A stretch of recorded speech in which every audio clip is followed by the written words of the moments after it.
I'm Sheikh Abdallah Mangala Luaba, Mufti and the President of the Interreligious Federation for Peace in the DRC. You're most welcome, Imam. Merci.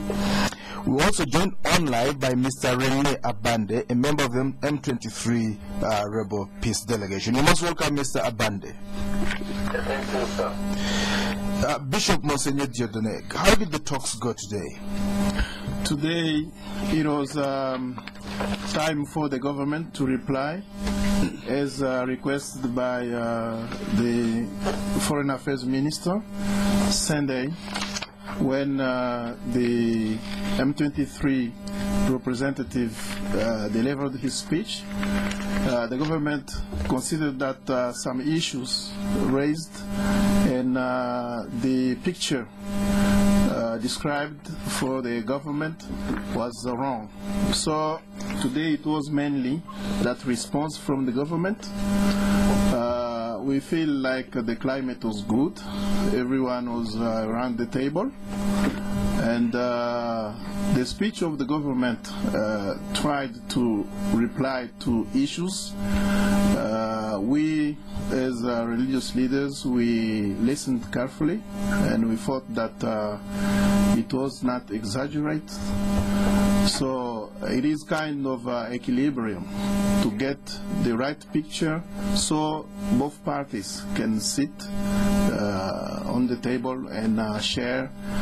We think mainly that it was a good climate today, and as the facilitator has said, from here we may go to term of reference and agenda and resume talks. So this is mainly the impression we got today. Will the talks deliver peace?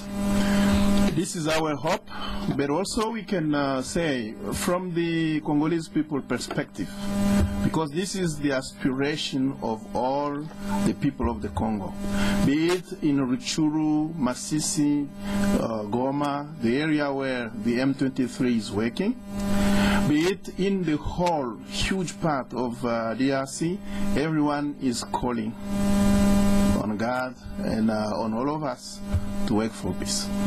And we hope that given this climate and also listening to the agenda brought by the M23 and knowing from the background what has been done up to now in this process in which the religious confession we have already been, we expect that these talks are really hopeful.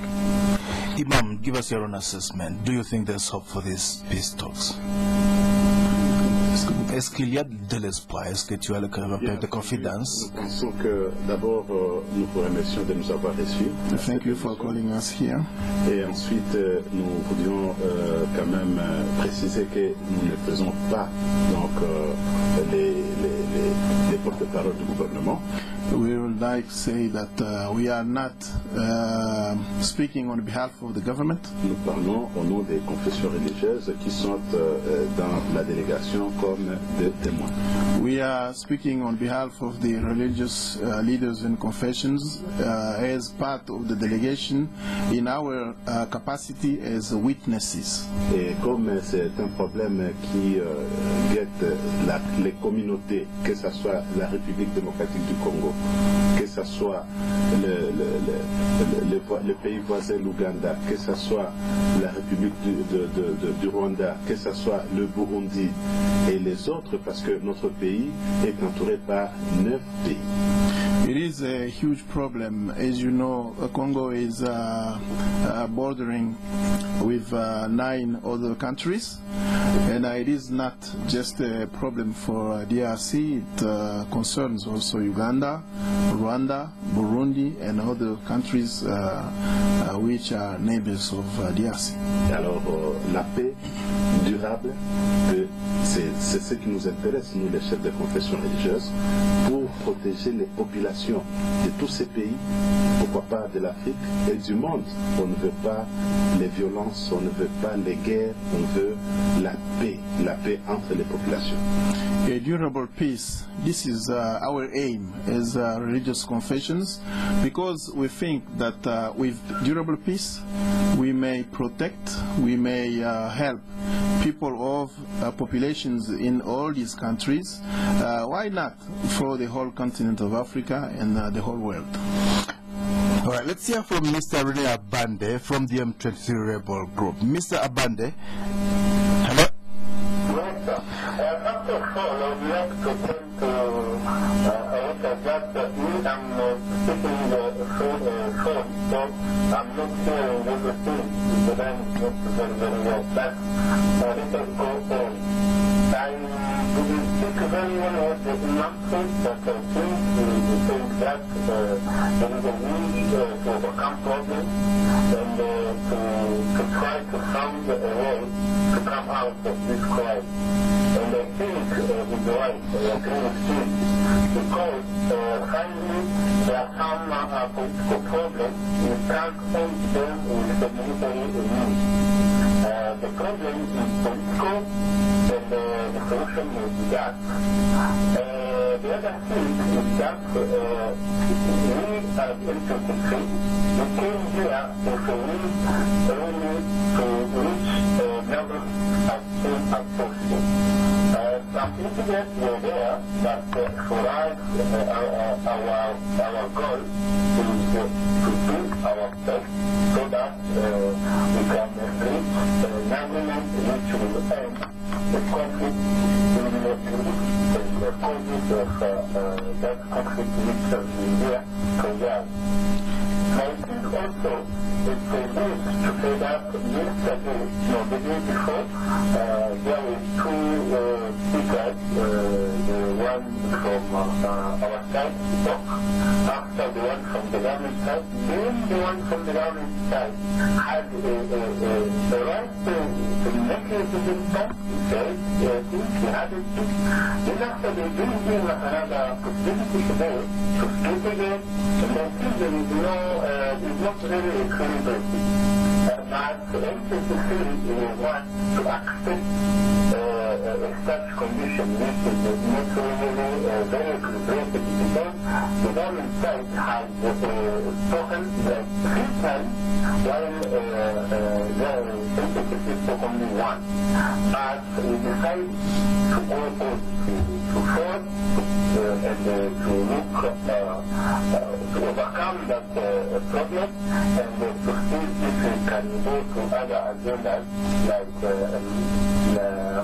more space to try to reduce them and to see if we can reach that agreement to return to the conflict. Mr. Abande, what exactly do you want out of these talks? As we said, out of this talk, we want to evaluate the agreement of March 2009, because some of things which were in the agreement were not done. There was a problem of implementation. But we want also to solve some issues like the term of refugees, the pacification of our area, like also the problem of foreign forces. Unfortunately, today the news that was using some violent words like negative forces. So right, there are so many negative forces that are not coming from news that they came from Uganda, Rwanda, and Burundi. Those are land, Edoren, Edoren, and more. Those are foreigners who are in our land with them. And they are the ones, you can say, threatening the sovereignty of our country.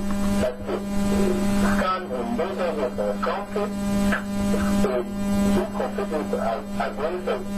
We will be considered that people who just have some claims, some problems, and the cause of our existence, and we want the government to solve them.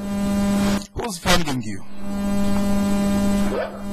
Who pays your bills? Who arms you? Gives you uniforms, brand new uniforms and arms? Who's funding that? The security of our fighters are diverted from the government. It's a weapon, it's a uniform, it's not actually. The majority of our commanders, the commanders in the government army, there are people who were there and they decided to do that. You can imagine they couldn't use their arms, they were in they went in the book and on the ground, in the downtown, they are pushing again more weapons, more materials, because when you fight, can go to Goma, that's for sure, because out there. Well, but the government soldiers don't have the brand new uniforms that you have. You could have stolen them from, you could have taken them from the government side. You have brand new equipment, Katyushas and other things. Where do you get them from? Not from the government. That's not true. That's a big lie. You can come. Nowadays, it's very difficult to hide something. For example, you have a section in some street. You can come there and there is numbers. You can go through the information written on those apps. You know who is in the country and who provides those apps in the country. All right, listeners, this is Patrona Radio 1 tonight. Democratic Republic of Congo peace talks resume after stalling on Monday. What hopes are there for a settlement? We have guests, Bishop Monsignor Dieudonné Mbaya, member of the Religious Leaders Council, attending the talks, Sheikh Abdullah Mangala Luaba, Mufti and President of the Interreligious Federation for the Peace in the DRC, and Mr. René Abande, member of the M23 Rebel Peace Delegation. You will be able to call in later and contribute to this discussion. Bishop Dieudonné Mbaya, are these demands realistic or are they hiding something?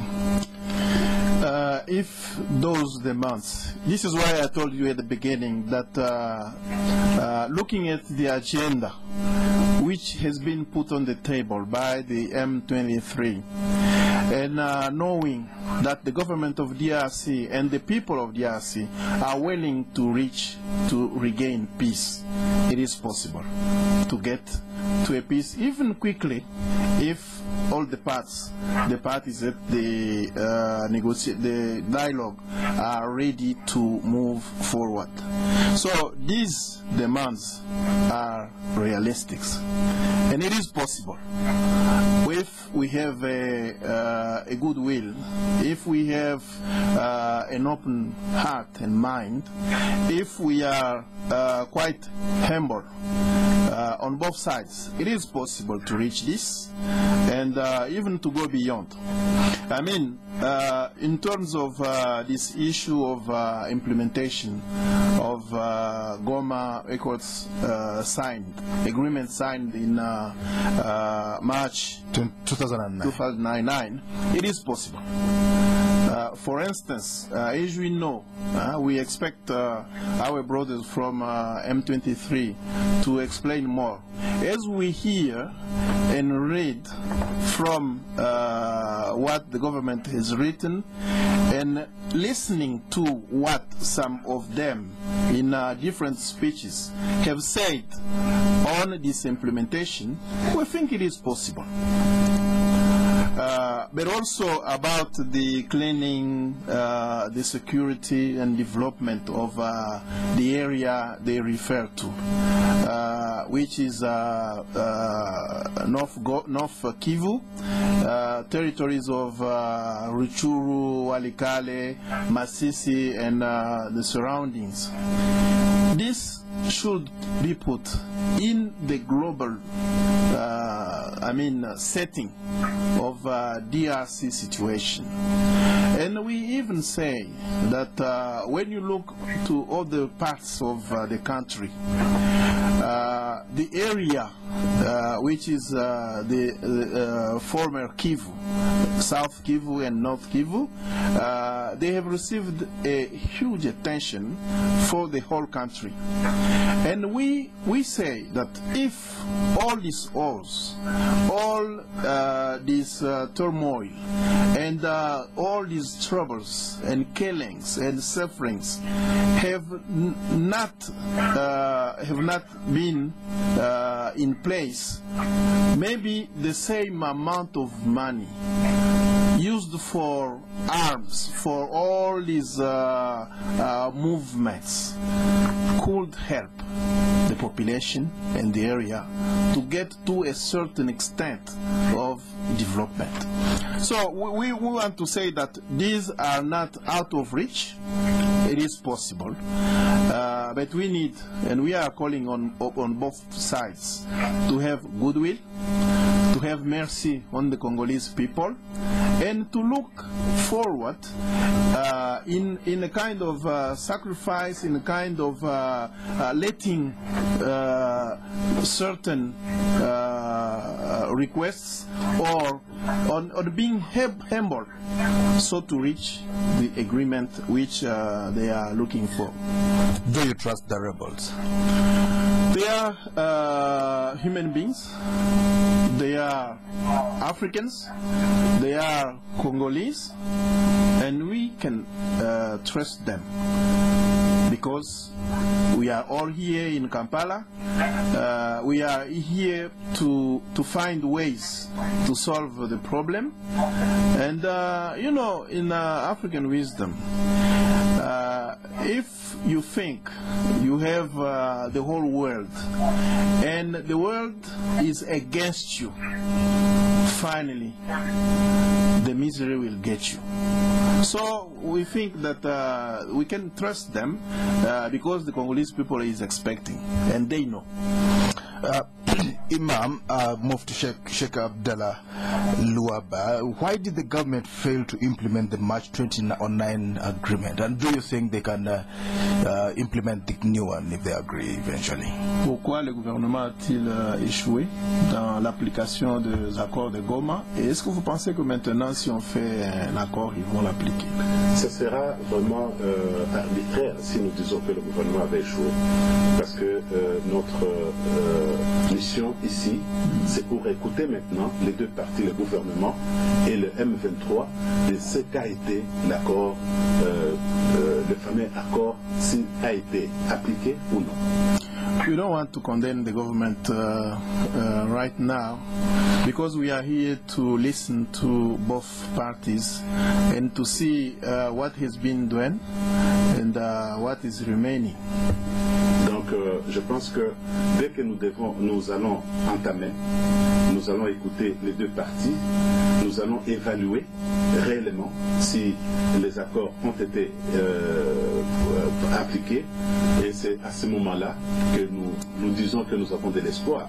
Ça va aller, parce qu'il y a deux volets que nous devons vraiment mettre en tête. Il y a le volet humanitaire, que la population souffre, les mamans souffrent, les enfants, il n'y a pas de développement. Et en même temps, l'ami qui était au téléphone, il a parlé de volet économique. Donc si nous voulons à ce que le Congo, RDC et tous les voisins, les 9 pays, les populations en profitent de ce que le Congo entretient, je pense que c'est une bonne chose. Donc la sous-région sera forte, puissante, et on peut être valable et surtout être présent dans la vie humanitaire. Let's say that we need to talk. We need to start this process, and we will listen to both parties, and we will evaluate together to see what has been accomplished and what is remaining. Our brother on the phone has spoken about the humanitarian side of this process. We should take in consideration that women, children, and the population out there are really suffering. We should put an end to this crisis. But on the other side, we have to look at the development of the area, and out of these talks, as we said, we trust, we hope, we think that we will reach those aspects. All right, Mr. Abande, you're still on the line. Just before we go for a break, would you say agreeing with the M23 rebels, the DRC government agreeing with the rebels, with you, will create total peace in the DRC? I think what Makina said about the sacrifice each party can reach an agreement as soon as possible. We agree with him, and I must say that on our behalf, we've already begun that way of thinking. Because at the beginning, we were just talking about some issues, some natural issues like the elections, how they were done.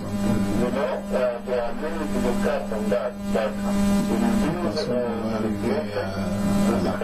avec les sacrifices de toutes les deux parties comme l'avons dit.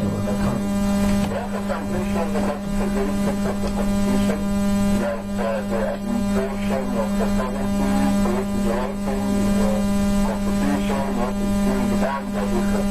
And there are some issues like, for example, the money which is supposed to remain in the sovereignty, the decentralization administration. All those issues, something to do with like trying to formally put on table issues that we can really found to which we can find the solution as soon as possible. All right. And we hope the other side is the full, and as those leaders are saying, we don't have in catastrophe. We also have to commit what is in our mind. Our talk will be not only quick, it's not only a matter of time, it's also a matter of quality. So we will reach which will depend because it's different and All right. This is Spectrum Radio. I want to go for a break. We'll be back. Do stay tuned. Welcome to the MTN Service Center, sir. Hey. How can I help you? We are here to buy MTN SIM cards. Okay. Meet my wife and my daughter and my son. This is my father, my mother and my cousin Sylvie. Oh, wow, that's great. Hey, I need even for my auntie piece. Hey, come close, auntie piece. Behind her is my mechanic and my newspaper vendor and my boss and the pastor. Okay, sir. This Christmas, buy an MTN SIM card to win free airtime for a year. Dial star 188 hash to win. 250 winners will immediately be notified on SMS each day. Win free airtime for a year with MTN this Christmas. Terms and conditions apply. And of course, there is my brother, my Rectisian, my Bramba, and my Baba's best friend's girlfriend. MTN. Everywhere you go.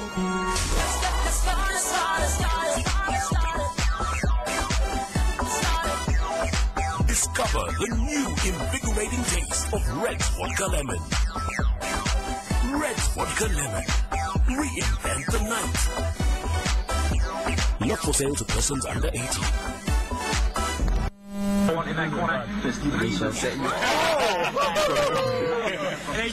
Excuse me, guys. Let me through, please. Yes.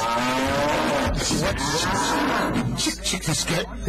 Goodness, dude, what are you doing? Get real. Just move. Just what? A little bit. Man, what are you doing bringing a cow into the sitting room? It's just for when I want milk. Just what? Just please move. Let it come and sit here. Show me this guy. You cannot keep a cow in your home, but you can get the freshness of its milk straight from the farm into your home. Get Fresh Diary Milk for freshness straight from the farm every day. Fresh Diary, so fresh. Spectrum on Radio 1 FM 90. Welcome back on Spectrum. Tonight, the Democratic Republic of Congo peace talks resume after stalling on Monday. What hopes are there for a settlement? Our guests tonight, Bishop Monseigneur Dieudonné Mbaya, member of the Religious Leaders Council, Imam Sheikh Abdullah Mangala Luaba, Mufti and President of the Interreligious Federation for the Peace in the DRC. In the earlier part, we are joined by Mr. René Abande, member of the M23 Rebel Group. He's one of the peace delegates. Right now, though, he's left us. Now we're joined by Lieutenant Colonel Paddy Ankunda, Deputy Spokesman for the Uganda People's Defense Forces. You're most welcome, Lieutenant Colonel Paddy Ankunda. Thank you so much, Petra. Could you talk to us? How do you get the quality of the engagement so far? Well, I think what we're seeing is renewed commitment on both sides. There seems to be a realization that the conflict in Eastern DRC has been concluded through peaceful means. And this is the starting point. That realization will drive the process through and through, and we're hoping for the best. Well, you're kind of mediating these talks. What time frame are you giving them? After what, how long will you say, you know, we've had it, you go home? Well, first of all, we would like the process to be as fast as it could. We don't want to waste time, and this has been made very clear to the delegation by the mediator. We are hoping that in the next couple of weeks, we should have been able to conclude certain agenda items. But the starting point is to agree on the agenda. That is what we will discuss in the next days. So these talks are going to spill into next year. We could get a settlement around June next year, by the time we read the budget. You see, this is something that you can't put time on. It's a process. It takes time. People have to agree. People have to discuss. People have to consult. People need to think through this thoroughly, so that when we finally agree, it is something that is durable. So in my view, we shouldn't put a time frame, but it's our hope that the delegations will deliberate as fast as we can, so that we conclude this as fast as is practically possible. Well, but the rebels boycotted Monday's session. If they continue like this, today they appear, tomorrow you don't see them, how are you going to do it? You know, you see, that so-called boycott is normal. They have the government in order to agree. They said they would not attend yesterday's session, and that was understood by the mediator, because the government delegation had queries on their initial statement, after the three statements that they made on Sunday. So this shouldn't be called for one. Today they showed us the plenary. They have agreed to discuss the rules of procedure tomorrow, and agreed to discuss the agenda, and that's indicative enough that they are prepared to continue with the process. Who is the rebel group? Is it Bosco Ntaganda? Well, the new secretary are led by Mr. Chagoza François, and the secretary reports to the leaders back in Goma. Not Bosco Ntaganda. Where is Bosco Ntaganda in the hierarchy? Well, it's not of the talks. It's not part of the delegation. I'm afraid we might not have to discuss him in this picture. But you know he has an official position in the M23. He calls the shots. Oh yes, he has some presence. But in this particular process, he has a feature in the delegation, and therefore we will mediate between those who have done that.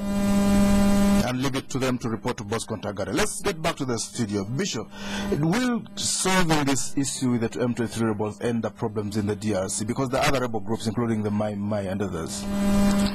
As you can see, I agree with the Lieutenant Kunda that peace talks and peace process are structured as a process. So after all the processes put in place in 2008, 2009, we were part of it, and from 2009 up to 2012, we have made a lot of progress in terms of kind of shutting down most of armed groups. Even the FDLR from Rwanda have been reduced tremendously. This is why the Congolese people are not ready to understand why, instead of negotiating, instead of going back to the structured organs put in place to follow up the agreements, the M23 went back to war. Because we had in the agreement a structure of with duty to follow up nationally, and another international follow-up committee with former President Nkapa and Obasanjo.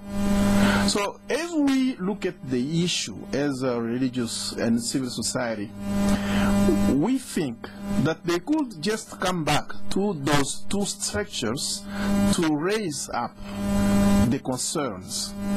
And we can say that all these other groups are raising up again because there is this M23. So you see, it is a kind of an area where people are watching each other. As the M23 raised the agenda, Tutsi people are not taken care of. Tutsi people should be, and so on. Then, on the other side, you have Hutu people, Congolese Hutu people, rising up and saying, okay, we restart our movement to protect ourselves against that. And then on the other side, the other tribes will say, okay, if we don't take care of this, they will come our way. So it is partaking and it is influencing other groups to go that side. And we think that if we reach the agreement, because this agreement in the year 2009 was not only with CNDP, it was CNDP. Yeah. It was not only CNDP, it was also 21 armed groups. And the situation was progressing, and the authority of the government, the state, was taking place. So we think, this is why we have said that if we have a goodwill on the side of those in M23, and as the government is expressing that goodwill, so we will be able to put real peace in the area. So we hope, and our people is expecting that. Sheikh Abdallah, what solution does the DRC, in your view, have for the Rwandan genocidaires in the Congo, the FDLR? Quelle est la solution que la RDC a pour les génocidaires rwandais qui sont au Congo, les FDLR? Bien, merci. Je voulais dire tout simplement que cette approche de dire qu'il y a les FDLR, il y a les groupes armés qui circulent dans l'est de la République démocratique du Congo, c'est l'approche que les pays concernés, le Rwanda, la RDC, sur le plan militaire, ils se sont mis d'accord, il y a même des accords signés sur ça, et pour poursuivre les prétendus, les bandits, les groupes armés. Mais est-ce que cela peut nous amener encore à une crise parce que les gens se sont déjà mis d'accord? La solution, c'est entre les deux gouvernements. La solution, c'est une bonne volonté politique de deux gouvernements, que ce soit la République démocratique du Congo, que ce soit la République rwandaise. Donc là, ce n'est pas nous les religieux. Nous disons, mettez-vous ensemble avec quintessence des problèmes, voir la population, voir la vie sociale des gens, voir la vie économique des gens. Nous devons nous développer. Ce n'est pas au XXIe siècle que nous devons vivre les armes ici à l'Est chaque jour. C'est vraiment aberrant. According to people who say that these genocides are taking on hold the eastern part of DRC, they don't know that between the government of DRC and the government of Rwanda there are agreements and even common operations to deal with this issue. And in our view, we think that it is not our duty as religious leaders to take care of that. But we say to the government concerned to be together to look at the agenda together and to think of the situation of the population and to think that we are in the 21st century. People should not live out of their homes and wandering and so on and suffering. We should think of development of the people and development of our countries. And I would like to add that at the moment, as stated by the government of Rwanda, and the mechanism of common monitoring with UN presence and so on, the FDLR has been tremendously reduced up to 1,500 combatants. Not 6,000? No. And this is agreed upon by all the observers. And it has been said after the Umoja Wetu, which is a common oneness, it was a common operation by the army of Rwanda and army of DRC. It has been stated clearly that the capacity of threat of the FDLR has been reduced at almost zero. And how can people still hold on this as an excuse to restart all in this area? So our call is that please let's move on and consider that these people are really people of God, are created in the image of God. They deserve peace, they deserve welfare, development, and hope. Let's hear from you once again, Lieutenant Colonel Paddy Ankunda. Some people have said that the M23 rebels have been involved in atrocities. Is that information that you have, and how will you deal with this? You have them in Kampala now. Beg your pardon? It has been said that M23 have been involved in atrocities. How are you going to deal with them? They are in your hands now. Well, this is a peace process, and now that it has been sanctioned by a regional organization, and it has the blessing of the United Nations and other international agencies, everything will be discussed. I think that there is nothing beyond reconciliation. All those areas will be looked at. If there are accusations and counter-accusations as to violations of human rights, they will be discussed step by step, and the delegations will find a solution. The most important thing is that the Congolese people must be able to live at peace with themselves, but also with their neighbors, because insecurity in the Eastern DRC does not only affect the Congolese, it affects all the neighbors. And this is what we are looking at. We will look into all those cases and we will leave nothing unanswered. Let's hear from the listeners. This is Spectrum on Radio 1 tonight. The DRC peace talks resume after stalling on Monday. What hopes are there for a settlement? You can call in now.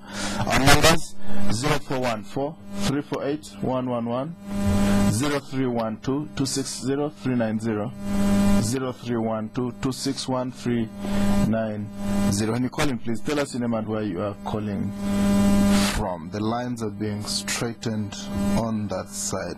In the meantime, Bishop, let's look at these demands. Can the DRC government afford to implement all these demands?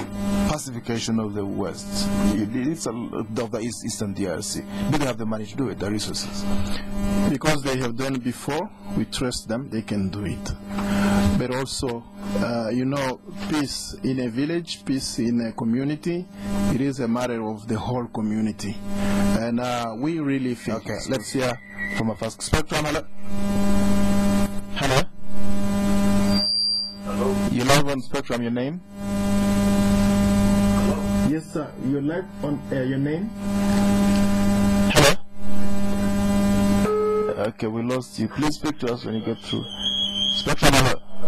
Hello? Yes, your name? My name is Engineer Biekwas. Yes, Mr. Biekwas. I'm William from Kajansu. I want to get to this spectrum now. It's better of the Congo, the really are looking at the issues which affect the nation of Congo, which has been for a long time, or you are simply an Islamic group. you address the issues, national issues, whether the international forces have affected the course of a long time, or you are simply another group. Thank you very much. Spectrum, hello. Hello. Good evening, your name? I'm called AM calling from Kenya. Yes, AM. I want to salute you, those guests, the bishop, the sheikh, and so on. My worry or my interest is about just an advice to them that if they go back to their home, their own country, they should not overlook the issue of security. They should invest a lot of money in security, because without security, and that's why they are here, because there is insecurity in their country. But if they had security in their borders from Kinshasa to Goma to whatever, Congo is a very big country, now maybe the second or third country in Africa. But the most important issue, you have to invest in security. That's the issue. Thank you, AM. Spectrum, hello. Good evening. Good evening, your name? My name is Akusa Mchiga. Mr. Mchivi. I'm a region of Kampala and an added follower of Congo events. Yes. I just have a humble submission to make to the Congolese government. I'm not very sure, because I was driving again, I'm not very sure whether or not that represented the studio. But I feel, in my view, Congo is a very big country. You get it? And because of that, the authorities in Kinshasa have failed to address the issues and the problems of the plight of the people in the eastern part of Congo. I just have a simple and humble submission to make, that they should leave those people secede, so that they can manage their affairs without any interferences or without any perceived control from Kinshasa, which in the actual sense is not there. That's my humble submission. I would think and feel the bishop in the studio, if given that opportunity, they will be able to manage their affairs effectively and for the good of the people of Eastern Congo. I wish the people of, I wish the M23 people success and the best. Thank you. All right, let's hear from, yes, your name, my friend? Hello? Hello, you live on Spectrum, your name? Good evening. Good evening, your name? My name is Owe. Yes. First of all, it's very important that the two parties in the conflict are talking. And the first meeting was a bit, and that was expected, because first of all, you first have to allow people to fulfill whatever is in their heart, and then later on take the climate and then take the real judgment of the negotiation. Now, later, I think the next step is these two parties listen to each other, which is very important. And I'm happy that the religious people are there. But one of the core information, something very important, that Congo is a very big country. From other parts of Congo, there's nothing on the feeling the administration of Kinshasa. So there is something must be done to fill that gap. Okay. Let's get back to the studios. Bishop, you can respond to these callers. I thank all those who have asked questions, which is encouraging for us to know that the Ugandan people are following and are interested in what is happening in this neighboring and broader country, sister country. I'm not sure I have understood everything, but I will try. The first one has asked if there are international forces. Am I right? Yes, that's right. We know that from the history of regions as ours, people, neighboring countries have had problems. And you remember that sometime between Uganda and DRC, between Uganda, DRC and Rwanda, there were problems.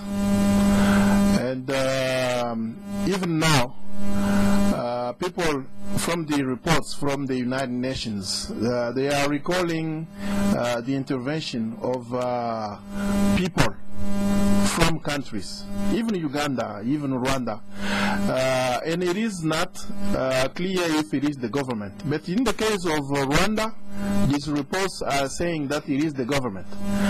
And as you have said, Congo is a big country, not only big country, but you have also the investments of God in wealth, national wealth in DRC. So you have big people on commerce, on minerals and so on, crossing the borders from Uganda and going there and pushing things, even working with armed groups. And it is the same with Rwanda. But in the case of Rwanda, what is said, and it is not a secret for anyone, it is that the military powers of Rwanda are helping the rebels and armed groups in DRC. This can be in selling arms, this can be in giving them techniques of war, and it has been even said that the troops of Rwanda are crossing the borders and working side by side with the M23 rebels. So this is an issue we want to raise and call upon the populations of Uganda, of Rwanda, for them to understand that if Congo is well, the whole region will be well. And we say that the Congolese people are really open to that sharing, which means that if there is a Ugandan who is in business or commerce and looking for gold, for diamond in my area, or for whatever, you just take your passport or your identity card, cross the borders, come openly to the area prepared for that, you buy, and we will be peaceful and everyone will be happy in the region. And it is really important. Even for Rwanda, we usually say to our brothers, bishops, and leaders of the churches there, call back your government and tell them that we need to be at peace in the region. And I will say that we thank Mr. AM for his counsel to go back home and invest in security. We will do that.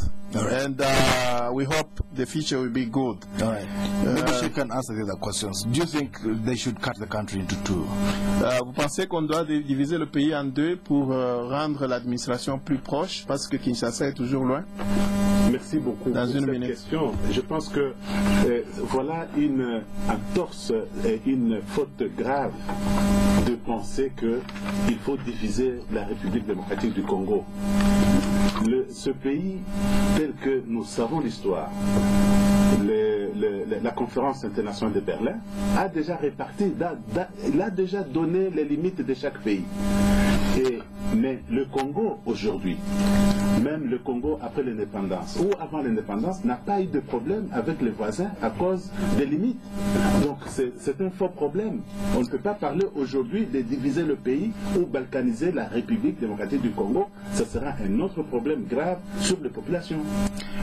It is clear that we should not divide the country because Congo is big, but also Congo is one people, and people are there since the conference in Berlin, and people have lived in this country. For those who think it is impossible, Mobutu has ruled this country for 32 years, and the whole country was together. We have a small problem at the borders with Rwanda, and soon, God willing, with these agreements, this problem will be over and the country will be united forever. Et pour terminer, je dis, le problème de la sécurité, c'est l'homme. L'homme, état d'âme de l'homme, c'est ça la sécurité. Donc si les voisins voudraient qu'il y ait la sécurité au Congo, qu'il y ait la sécurité dans tous les pays voisins, il y en aura à partir de l'homme lui-même. Security is a main issue. If all the population in the regions, in this region, in Uganda, in Rwanda, in DRC, if all of us we want to be at peace in security, it will be possible. It is a question of states of soul. We'll have to go. Thank you very much, dear guests tonight. Bishop Monsignor Diodone Mbai, a member of the Religious Leaders Council, taking part in the DRC Peace Talks in Munya. Thank you for coming, Spectrum, tonight, sir. Thank you. We thank you, and we greet the Rwandan people. The Ugandan people. Imam Sheikh Abdullah Mangala Luaba, Mufti and President of the Interreligious Federation for Peace in the DRC. Merci beaucoup à venir ce soir. Vraiment, je remercie même la contribution des amis et des frères, mais nous devons faire un effort pour que aujourd'hui il y a l'Union européenne, il y a mondialisation, et pourquoi pas qu'il n'y ait pas aussi Afrique unie, et en commençant par notre région ici, donc les pays des Grands Lacs. Merci beaucoup. I thank you for inviting us, and I call upon all the people of the region to look at our unity. Today we have globalization, we have European Union, we have great regions. Why not here in Africa? Thank you very much. You had online Renia Bande, member of the M23 rebel groups. He's a part of the delegation, that is meeting in Munya, and online as well. Lieutenant Kano Padiankona, deputy spokesman for the Ugandan Army. Thank you for tuning in. I've been your host Edmond Chisto Spectrum. We'll be back tomorrow. My greatest music hit of all time? The first time I heard the electric guitar on my father's record player.